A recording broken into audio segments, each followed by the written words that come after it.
एव वस्तु करी रमा निवासा, हरस चले कुंभजर से पासा। बहुत दिवस गुरु दर्शन पाए, भय मोह ए आश्रम आए। अब प्रभु संग जाऊं गुर पाई, कह तो कह तुम कह नाथ निहोरा नाई। देख कृपा निधि मुन चतुराई, लिए संग में हसे दो भाई। पंत कहत निज भगत अनुपा, कुन आश्रम पहुँचे सुरभूपा। तुरत सुती चन गुर पै गयऊ, कर दंडवत कहत अस भयऊ। नाथ कौशला धीस कुमारा, आए मिलन जगत आधारा। राम अनुज समेत बैदेई, निस दिन देव जपत हूँ जेई। सुनत अगस्त तुरत उठ धाये, हर बिलोक लोचन जल छाये। मुंड पद कमल धरे दुपरे दो, भाई ऋष्यत प्रीत लिए उर लाई। सादर कुशल पूछ मुन ज्ञानी, आसन वर बैठारे आनी। पुण्य कर बहु प्रकार प्रभु पूजा, मोहि सम भाग्यवंत नहीं दूजा। जहाँ लग रहे अपर मुन वृंदा, हर से सब बिलोक सुख कंदा। मुन समूह में बैठे सन्मुख सब की ओर, शरद इंदु तन चितवत, मानहु निकर चकोर। सियावर राम जय जय राम, मेरे प्रभु राम जय जय राम। तब सब सियावर राम जय जय राम, मेरे प्रभु राम जय जय राम। सच्चिदानंद रूपाय विश्वोत्पत्त्यादि हेतवे, तापत्रय विनाशाय श्री कृष्णाय वयं नमः। दीपो ज्योति परब्रह्म, दीपो ज्योति जनार्दनम, दीपो रथ में बाबा प्रातःकालीन, दीपो जमोस्तुते शुभ करोति कल्याणम आरोग्य सुख संपदाम, शत्रु बुद्धि विनाश दीप ज्योति नमोस्ते। ओम सियावर राम जय जय राम। भवाटवी का स्पष्टीकरण अत्र चतुर्दश अध्याय। सहोवाच, श्री सुखदेव जी कहते हैं, सुखदेव बाबा की जय हो। यह एस देहात्म मानिनाम, सत्वादि गुण विशेष विकल्पित कुशला कुशल समबहार विनिमित, विविधम देहावल योग संयोगादनादि संसारानुभवस्य द्वारभूतेन षडेन्द्रिय वर्गेण तस्मिन् दूरगाद्वयं दशुगमे ध्वन्यापतितम् ईश्वरस्य भगवतो विष्णो वर्षवतिन्या माया जीवलोको यथा बणिक सार्थो यर्थ परम स्वदेह निष्पादितम कर्मान्व समसानव बद शिव मत मायाम संसाराटव्यागतो नाधापि विफल बहो। प्रतियोगे हस्तता पोप समनी हरिगुण चरणारविंद मधुरा मधुरा मधुकरान पदवी वरुंदे से यस्यामु हवाए ते षडेन्द्रियानामानम कर्मणादस्य एवते। श्री सुखदेव बाबा की जय हो, जय हो सभी देवताओं की। कवि जी हरिजत्ता जी प्रभु जी।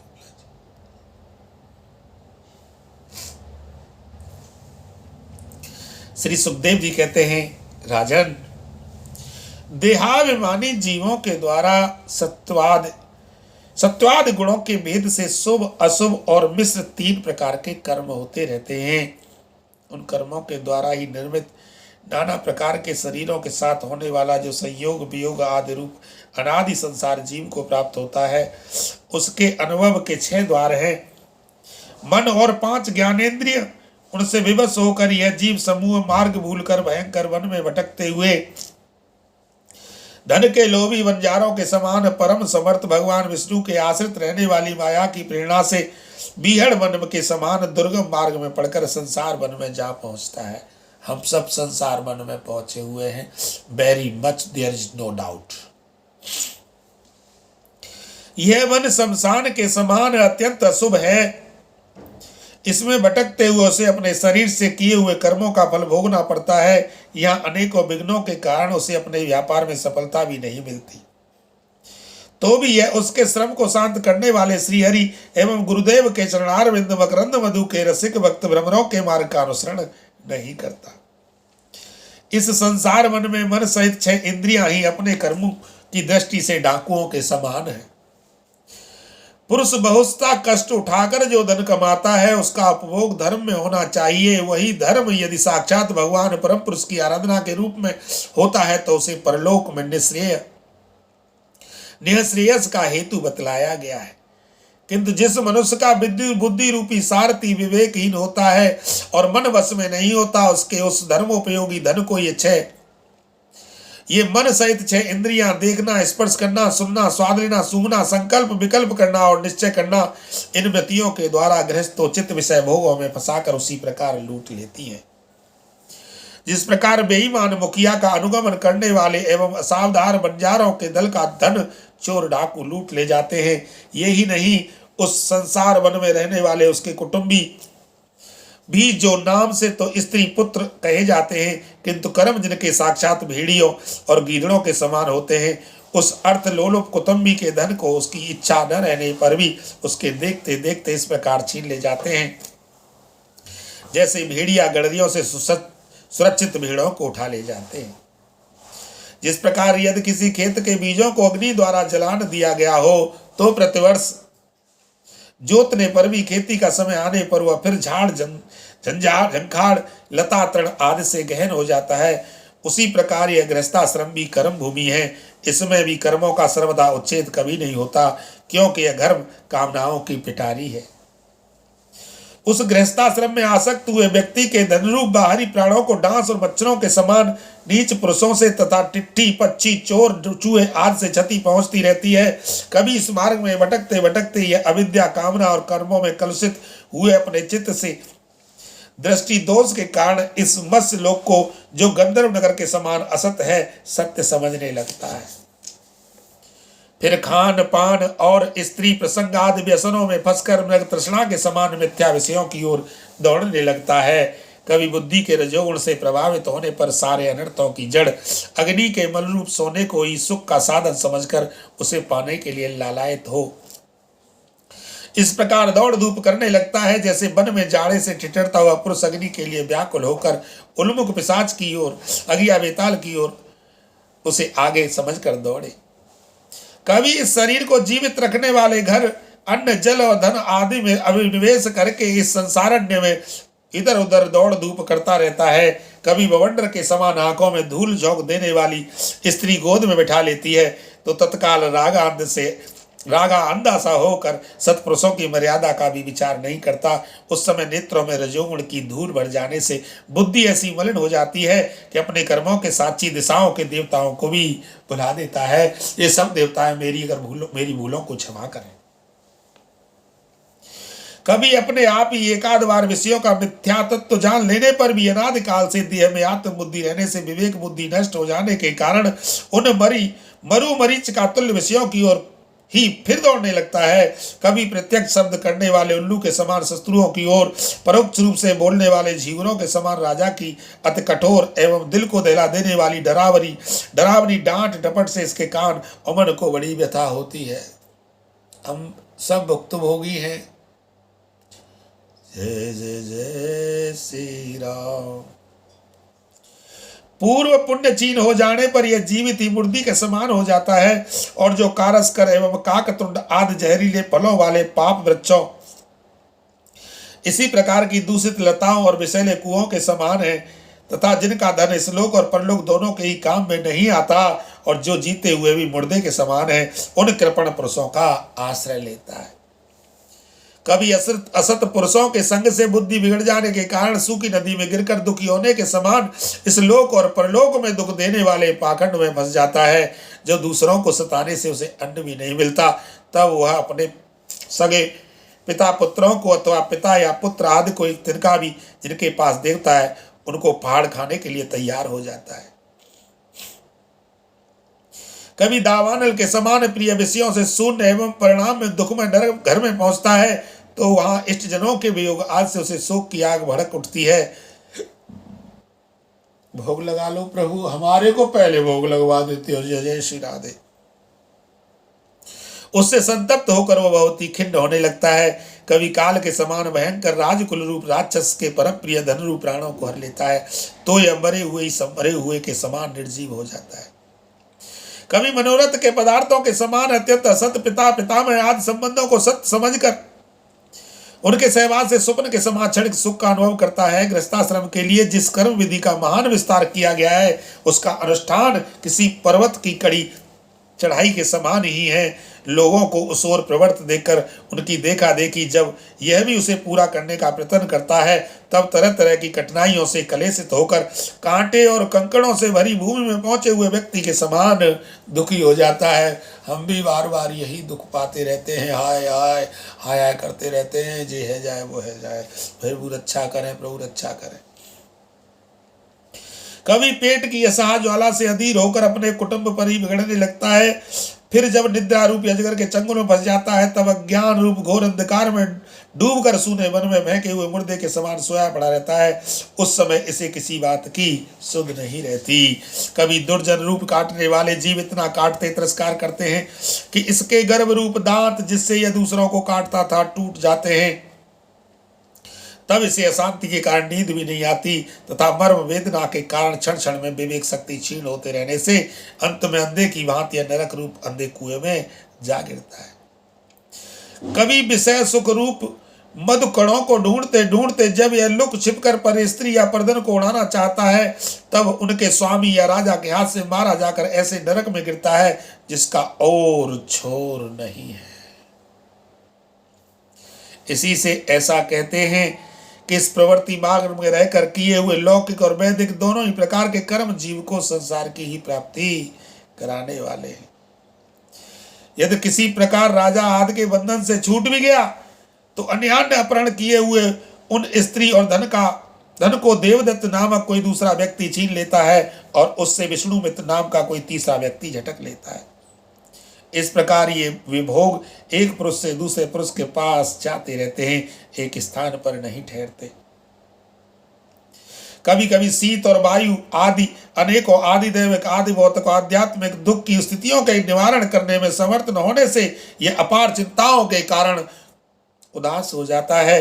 कभी परस्पर लेन देन का व्यवहार करते समय कभी किसी दूसरे का थोड़ा सा भी दमड़ी भर या उससे अथवा इससे भी कम धन चुरा लेता है तो इस बेईमानी के कारण उससे बैर ठन जाता है। राजन, इस मार्ग में पूर्वोक्त विघ्नों के अतिरिक्त राग दुख सिरादे विघ्नों के अतिरिक्त सुख दुख राग द्वेष भय अभिमान प्रमाद उन्माद शोक मोह लोभ मात्सर्य ईर्ष्या अपमान क्षुधा पिपासा आदि व्याधि जन्म जरा और मृत्यु आदि और भी अनेकों विघ्न हैं। इस विघ्न बहुल मार्ग में इस प्रकार भटकता हुआ यह जीव किसी समय देव माया रूपणी स्त्री के बाहुपास में पड़कर विवेकहीन हो जाता है। तब उसी के लिए विहार भवन आदि बनवाने की चिंता में ग्रस्त रहता है तथा उसी के आश्रित रहने वाले पुत्र पुत्री और अन्य स्त्रियों के मीठे मीठे बोल चितवन और चेष्टाओं में आसक्त होकर उन्हीं के चित्त में फंस जाने से वह इंद्रियों का दास अपार अंधकार में नरकों में गिरता है। काल चक्र साक्षात भगवान विष्णु का आयुध है, बोलो काल चक्र भगवान की जय। भैया समय बहुत विपरीत है, ये समय ही काल है, समय ही मृत्यु है, पल पल तुम्हारे पास आती जा रही है और पता नहीं वो पल जिसका टालना अत्यंत कठिन होता है, वो आ सकता है, कभी भी आ जाता है। काल चक्र भगवान साक्षात भगवान विष्णु का आयुध है, बोलो विष्णु भगवान की जय। जय जय श्री राधे। वह परमाणु से लेकर द्वापराध पर्यंत क्षण घटी आदि अवयवों से युक्त है। वह निरंतर सावधान रहकर घूमता रहता है। जल्दी जल्दी बदलने वाली बाल्य यौवन आदि अवस्थाएं ही उसका वेग है। कल की बात है, मानो कल ही बचपन में थे, जवानी में अब प्रौढ़ावस्था वृद्धावस्था की ओर निरंतर बढ़ रहे हैं। होय न विषय विराग भवन वसतवा चौथपन, हृदय बहुत दुख लाग गयो जन्म हरे भगत बिन। भैया हमने तो सुधारने का प्रयास किया है, नौकरी छोड़ दी, कोई धन अर्जन नहीं करते, कोई पाप कर्म नहीं करते हैं, किसी का न दमड़ी लेना न अमड़ी दे, न दमड़ी देना न दमड़ी लेना किसी से, और न किसी का भरोसा करना, भरोसा अपनी परछाई का भी नहीं करते। इसीलिए मैं निसंग भाव से विचरण करता हूं। जो लोग सोचते हैं मेरे पास इतनी धन संपत्ति है, तुम्हारे पास क्या है, तो भाइयों मैं कहता हूं भैया मेरे पास तो भगवान राम का नाम है, मैं तो राम का नाम लेता हूं। अगर आपका धन आप साथ ले जा सको तो ठीक है, लेकिन मेरा राम नाम रूपी धन मेरे साथ जरूर जाएगा, यह मनोज चौधरी का दृढ़ विश्वास है। बाबा कहते हैं जल्दी जल्दी बदलने वाली बाल्य यौवन आदि अवस्थाएं उसका वेग है, उसके द्वारा वह ब्रह्मा से लेकर क्षुद्र आदि क्षुद्र तृण पर्यंत सभी भूतों का निरंतर संहार करता रहता है, कोई भी उसकी गति में बाधा नहीं डाल सकता। उससे भय मानकर भी जिनका यह काल चक्र निज आयुध है, उन साक्षात भगवान यज्ञ पुरुष की आराधना छोड़कर यह मंदमती मनुष्य पाखंडियों के चक्कर में पड़कर उनके कंक गिद्ध बगुला और बटेर के समान आर्य शास्त्र बहिष्कृत देवताओं का आश्रय लेता है, जिनका केवल भेदवाह अप्रमाणिक आगमों ने ही उल्लेख किया है। ये पाखंडी तो स्वयं ही धोखे में है, जब यह भी उनकी ठगाई में आकर दुखी होता है तब ब्राह्मणों की शरण लेता है, किंतु उपनयन संस्कार के अनंतर श्रोत स्मार्त कर्मों से भगवान यज्ञ पुरुष की आराधना करना आदि जो उनका शास्त्रोक्त आचार है वैसे अच्छा नहीं लगता। इसलिए वेदोक्त आचार के अनुकूल अपने में शुद्धि न होने के कारण यह कर्म शून्य शूद्र कुल में प्रवेश करता है। इसका स्वभाव वानरों के समान केवल कुटुंब पोषण और स्त्री सेवन करना ही है। वहां बिना रोक टोक के स्वच्छंद विहार करने से इसकी बुद्धि अत्यंत दीन हो जाती है तथा एक दूसरे का मुख देखना आदि विषय भोगों में फंसकर इसे अपने मृत्यु काल का भी स्मरण नहीं होता। वृक्षों के समान जिनका लौकिक सुख ही फल है, उन घरों में ही सुख मानकर वानरों की भांति स्त्री पुत्रादि में आसक्त होकर ये अपना सारा समय मैथुन आदि विषय भोगों में ही बिता देता है। इस प्रकार प्रवृत्ति मार्ग में पड़कर सुख दुख भोगता हुआ यह जीव रोग रूपी गिरी गुहा में फंसकर उसमें रहने वाले मृत्यु रूपी हाथी से डरता रहता है। कभी कभी शीत वायु आदि अनेक प्रकार के आदि दैविक आदि भौतिक और आध्यात्मिक दुखों की निवृत्ति करने में जब असफल हो जाता है तब उस समय अपार विषयों की चिंता से यह खिन्न हो उठता है। भगवान कृपा करें। कभी आपस में क्रय विक्रय आदि व्यापार करने पर बहुत कंजूसी करने पर से थोड़ा सा धन हाथ लग जाता है। कभी धन नष्ट हो जाने से जब इसके पास सोने बैठने खाने आदि की भी व्यवस्था सामग्री नहीं रहती तब अपने अभीष्ट भोग न मिलने से यह उन्हें चोरी आदि बुरे उपायों से पाने का निश्चय करता है। इससे इसे जहां तहां दूसरों के हाथ से बहुत अपमानित होना पड़ता है। इस प्रकार धन की आसक्ति से परस्पर वैरभाव बढ़ जाने पर भी यह अपनी पूर्व वासनाओं से विवश होकर आपस में विवाह आदि संबंध करता है और छोड़ता रहता है। इस संसार मार्ग में यही तो भवाटवी का स्पष्टीकरण है। श्री राधे।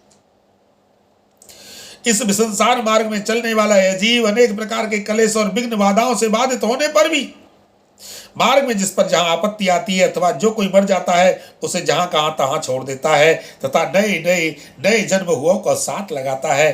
कभी किसी के लिए शोक करता है, किसी का दुख देखकर मूर्छित हो जाता है, किसी के वियोग होने की आशंका से भयभीत हो उठता है, किसी से झगड़ने लगता है, कोई आपत्ति आती है तो रोने चिल्लाने लगता है। कहीं कोई मन के अनुकूल बात हो गई तो प्रसन्नता के मारे फूला नहीं समाता, कभी गाने लगता है और कभी उन्हीं के लिए बंधने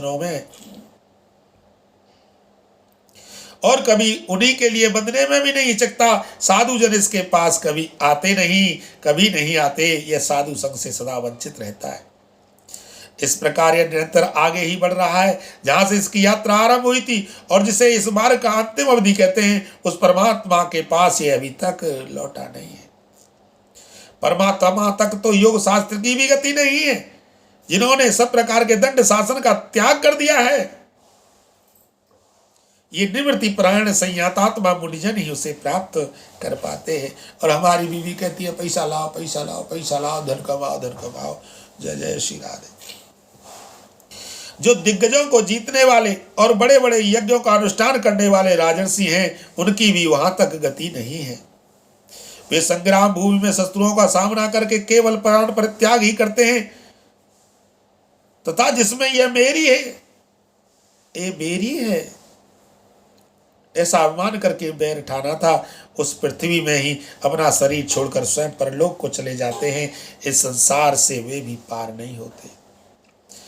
अपने पुण्य कर्म रूप लता का आश्रय लेकर यदि किसी प्रकार यह जीव इन आपत्तियों से अथवा नरक से छुटकारा पा भी जाता है, तो फिर इसी प्रकार संसार मार्ग में भटकता हुआ इस जन समुदाय में मिल जाता है। यही दशा स्वर्गाद ऊर्ध्व लोकों में जाने वालों की भी है। राजन, राजर्षि भरत के विषय में पंडित जन ऐसा कहते हैं, जैसे गरुड़ जी की होड़ कोई मक्खी नहीं कर सकती, उसी प्रकार राजर्षि महात्मा भरत के मार्ग का कोई अन्य राजा मन से भी अनुसरण नहीं कर सकता। उन्होंने पुण्य कीर्ति श्री हरि में अनुरक्त होकर अति मनोरम स्त्री पुत्र मित्र और राज्य आदि को युवावस्था में ही निष्ठा के समान त्याग दिया था। दूसरों के लिए तो इन्हें त्यागना बहुत ही कठिन है। उन्होंने अति दुस्त्यज पृथ्वी पुत्र स्वजन संपत्ति और स्त्री की तथा जिसके लिए बड़े बड़े देवता भी लालायित रहते हैं, किंतु जो स्वयं उनकी दया दृष्टि के लिए उन पर दृष्टिपात करती रहती थी, उस लक्ष्मी की भी लेस मात्र इच्छा नहीं की। यह सब उनके लिए उचित ही था, क्योंकि जिन महानुभावों का चित्त भगवान मधुसूदन की सेवा में अनुरक्त हो गया है, उनकी दृष्टि में मोक्ष पद भी अत्यंत तुच्छ है। उन्होंने विरक्त शरीर छोड़ने की इच्छा होने पर उच्च स्वर से कहा था कि धर्म की रक्षा करने वाले, धर्मानुष्ठान में निपुण, योग गम्य, सांख्य प्रतिपाद्य, प्रकृति के अधूसर, यज्ञ मूर्ति सर्वात्यामी श्री हरि को नमस्कार है। नमस्कार नमस्कार नमस्कार नमस्कार। कि धर्म की रक्षा करने वाले, धर्मानुष्ठान में निपुण, योग गम्य, सांख्य प्रतिपाद्य, प्रकृति के अधीश्वर, यज्ञ मूर्ति सर्वात्यामी श्री हरि को नमस्कार है नमस्कार है नमस्कार है। राजन, राजर्षि भरत के पवित्र गुण और कर्मों की भक्तजन भी प्रशंसा करते हैं। उनका यह चरित्र बड़ा कल्याणकारी, आयु और धन की वृद्धि करने वाला, लोक में सुयश बढ़ाने वाला, अंत में स्वर्ग तथा मोक्ष की प्राप्ति कराने वाला है। जो पुरुष इसे सुनता या सुनाता है और इसका अभिनंदन करता है, उसकी सारी कामनाएं स्वयं ही पूर्ण हो जाती हैं। दूसरों से उसे कुछ भी नहीं मांगना पड़ता। इस श्रीमद् भागवत महापुराणे पुराण संहिता वचन स्कंदे व्रतोपाकरण पारोच्छ विवरणम नाम चतुर्दशोऽध्याय। जय जय श्री राधे रमण।